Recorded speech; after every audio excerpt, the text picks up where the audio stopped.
The stranger on Messenger. I never thought a simple online conversation could derail my entire life. It all started on a freezing December night. I was curled up in bed, my old green blanket wrapped tightly around me, scrolling aimlessly through my phone. The TV flickered in the background, playing some late-night sitcom rerun. But the volume was so low it barely covered the heavy stillness in my apartment. Another sleepless night. Another pointless ritual to fend off the gnawing sense of loneliness. That's when the Messenger notification popped up. No profile picture, no mutual friends, just a name, Marcus. The message was brief. "Are you still awake?" I hesitated, thumb hovering over the screen. It was late. Too late for a random message from a stranger. Common sense whispered for me to ignore it. But curiosity, and maybe something darker, deeper, made me respond. "Yeah. Who's this?" The reply came almost instantly.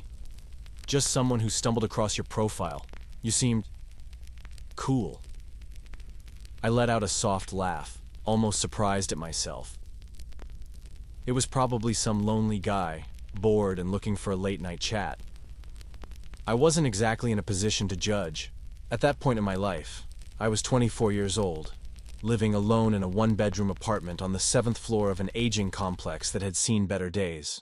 I worked as a freelance graphic designer, spending most of my time indoors, bouncing between projects and bouts of procrastination. Friends from college had moved away, gotten busy, drifted apart. Family was states away. Most days, my only real conversations were with the barista at the corner coffee shop and my chubby tabby cat, Pumpkin. Loneliness had wrapped itself around my life like ivy creeping up an abandoned building. Slow, quiet, suffocating. Maybe that's why I didn't think twice about talking to Marcus. At first, it was harmless. We talked about movies, music, ridiculous memes. He had a dry, biting sense of humor that made me laugh at a time when laughter had become rare. It felt normal, comforting even. Every night, almost like clockwork, a little buzz on my phone. "Hey, you up?" And like a Pavlovian response, I'd find myself smiling, fingers flying to reply. Weeks passed like that. And somewhere along the way, the tone of our conversation shifted. So subtly I barely noticed at first. Marcus began guessing little details about my life. "I bet you're curled up under that ugly green blanket again. Probably sipping that terrible gas station coffee you pretend to like." I chuckled, chalking it up to lucky guesses. Maybe I'd mentioned those things before without realizing. But then he got specific. Too specific. He described the chipped angel lamp on my nightstand, the frayed patch on the carpet where Pumpkin liked to nap, even the tiny crack near the corner of my bedroom window, a flaw so faint that you could only spot it if you caught it in the right light. The first time he mentioned it, I laughed nervously, the sound hollow in the stillness of my apartment. Goosebumps rose on my arms. I tried to brush it off. Maybe he had seen photos I forgot I posted. Maybe it was coincidence. But deep down, something twisted and unsettled curled in my stomach. I tightened my social media settings, scrubbing my profiles clean. I installed a cheap security camera outside my apartment door, the kind that sends an alert to your phone if anyone so much as breathes near it. Still, I couldn't shake the feeling that Marcus knew more than he should. I started sleeping with a heavy flashlight beside my bed. Started triple-checking the locks before I turned in for the night. Started waking at the smallest creak, heart pounding in my throat. But no matter how many precautions I took, the unease only grew.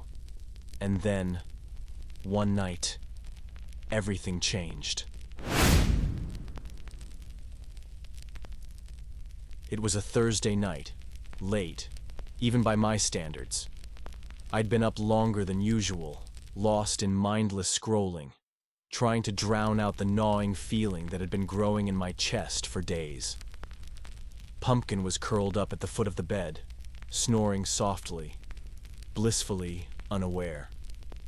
The only light in the room came from the soft blue glow of my phone screen. The clock read 1:37 a.m. That's when it happened. The familiar buzz of a messenger notification. A message from Marcus. Don't scream. I stared at the screen, a cold, creeping dread spreading through my body. My first instinct was to think it was a bad joke, a terrible, sick joke.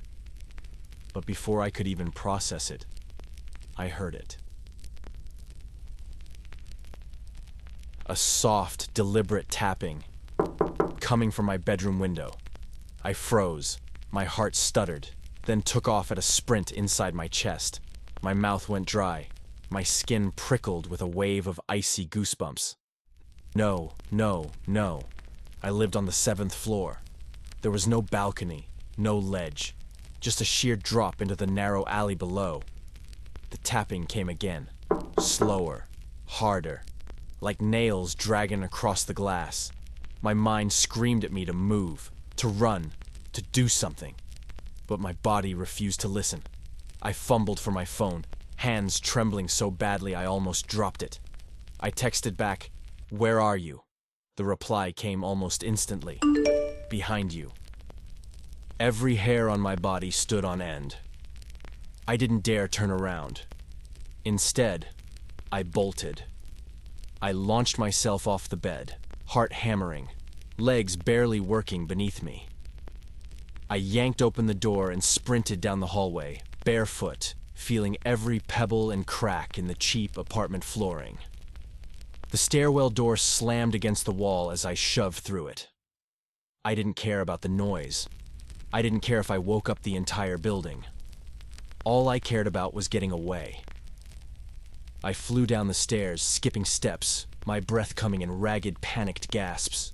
My legs burned, my chest ached, but I didn't stop. Somehow, I made it outside. The night air hit me like a slap, sharp and freezing. I stumbled into the parking lot, gasping, dizzy, almost expecting to feel a hand clamp down on my shoulder at any moment. But when I turned around, there was nothing. The street was empty, dead silent, save for the distant hum of a late-night train.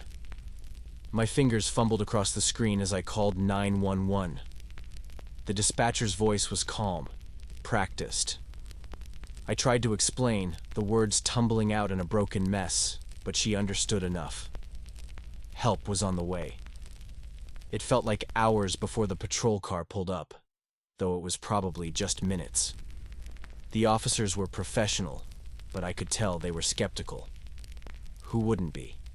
Still, they followed protocol. They searched my apartment top to bottom. No forced entry, no open windows, no signs of anyone inside. Everything, perfectly, maddeningly normal. Except for one thing. One of the officers, while checking the window, found something. 3 faint, greasy handprints, pressed against the outside of the glass. 7 stories up. I saw the look that passed between the officers. They didn't say anything to me, but I saw it. The unease flickering across their faces before they schooled it into something more neutral. They took photos, filed a report, told me to call if anything else happened, and then they left. I didn't sleep that night. I sat on the couch with Pumpkin clutched in my lap, the flashlight gripped tight in my sweaty hand, staring at the front door until the sky outside turned gray. By morning, Marcus's account was gone, deleted, erased, like it had never existed at all. I packed up within days, left everything that wasn't absolutely necessary, moved halfway across the state, new apartment, new number, new life. I told myself it was over, that whoever Marcus was, I had left him behind. But sometimes, late at night, when my phone buzzes with a random notification, when the screen lights up with an unknown name, I still feel it. That cold, creeping dread. The memory of a whisper against the glass. The certainty that Marcus was never really gone. just waiting. Watching. Waiting for the next time I let my guard down. The girl from the other side. I used to think online friends were safer than real-life ones.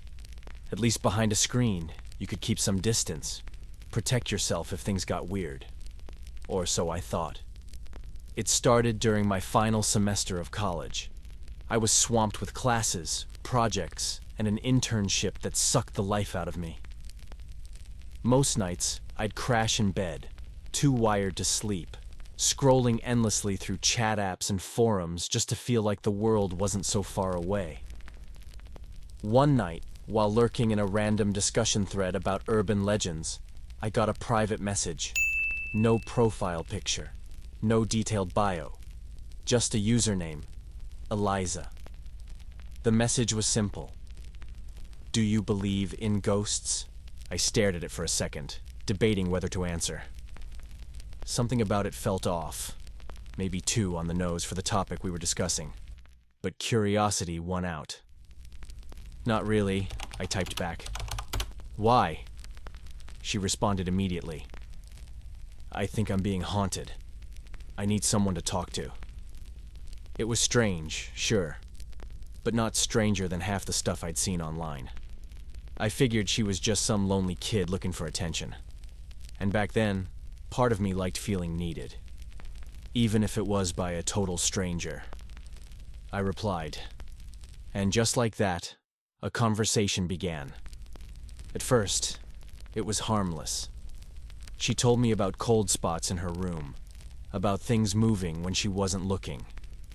She described vivid dreams where shadowy figures would stand at the foot of her bed, whispering things she couldn't understand. It was classic horror movie material. I thought she was exaggerating, maybe even making it up for fun. But the way she wrote, short, frantic sentences, no grammar or punctuation sometimes, felt raw, real. Over the next few nights, Eliza and I talked more. She never pushed for my real name, never asked anything about where I lived. She just vented, and I listened. Some nights her messages were calm. She'd tell me about her cat, or the old record player she found at a thrift store. Other nights it was like she was unraveling in real time. They won't leave me alone tonight, she wrote once around 2 a.m. I hear them breathing through the walls. I remember staring at that message, feeling a cold prickle run down my spine. Not because I believed her, but because it was so easy to imagine being that scared, that alone. Part of me wanted to pull away, stop replying, block her and move on. But another part of me, the part that hated leaving people stranded, stayed. Until one night, she sent me something different. A photo. It was blurry, grainy, like it had been taken in a hurry. The frame showed a bedroom. Bare walls, old wooden floors, a thin mattress on the ground, and standing near the far corner, something. A figure. Shadowy, indistinct, hunched in a way that made my stomach twist. I stared at the image, heart hammering. That's from my room, she messaged. They're getting closer. I didn't know what to say. Was it a prank? Was it real? I wanted to believe it was a hoax, that she was just some bored teenager trying to freak me out. But something about the desperation in her words, the wrongness of the photo, kept me from brushing it off. I typed back, fingers trembling slightly. Are you safe right now? No reply. Seconds dragged into minutes. The little typing bubble appeared, then vanished. I told myself it was fine. She'd answer when she could. Maybe she fell asleep. Maybe her phone died. I wanted to believe that. I really, really did. But deep down, I knew something had changed. Minutes passed, then an hour. I stared at my phone, refreshing the chat window like it might summon her back somehow. The typing bubble would appear, then vanish, appear again, then disappear once more. It felt like someone was watching me type, reading my hesitation, mocking it. Finally, I couldn't take it anymore. Eliza, are you okay? Please answer. No response. Only silence. Thick. Suffocating. I put my phone down, trying to convince myself to move on, to sleep, to forget about it. But just as I turned off the screen, another message appeared. They're inside now. No typing bubble this time. Just the cold, stark words staring back at me. My chest tightened. I sat frozen, phone clutched in my hand, not daring to blink. Was she serious? Was this still a joke? A part of me screamed to block her, delete the app, erase every trace. But another part, the stubborn part, stayed. Call the police, I typed. Get out of there. Now. No reply. Instead, I got another photo. This one was different. Not blurry, not rushed, clear, deliberate. It showed a face, or what used to be a face, pressed up against the dirty lens of her laptop camera. Pale, featureless, almost melting into the darkness behind it. No eyes, no mouth. Just an empty stretch of gray, sickly skin where a face should have been. I dropped my phone. It hit the bed with a dull thud, bouncing once before landing screen down. My whole body was trembling. My breath came in shallow gasps. What the hell was that? I told myself it had to be edited, a prank, a sick joke. But deep down, every instinct I had was screaming otherwise. That wasn't a photo you make. That was a photo you capture. Another message arrived. Come see me. No location, no instructions. Just those 3 words. I slammed the laptop shut, turned off my phone, pulled the blanket over my head like a terrified child. It didn't matter how childish it felt. I needed to shut it out, shut her out. Eventually, exhaustion won over fear. I must have passed out, still clutching the flashlight I'd grabbed in my panic. When I woke up, hours later, sunlight creeping weakly through the curtains. The chat app was gone. Not just the conversation, not just Eliza. The whole application, uninstalled, vanished. I tried to reinstall it, tried to find the thread we'd met in. Nothing. It was like she, and everything tied to her, had been scrubbed from existence. I told myself it didn't matter, that maybe it was better that way. But sometimes, late at night, when the house creaks, when the walls seem to breathe, I wonder, did I really block her out? Or did she finally get inside?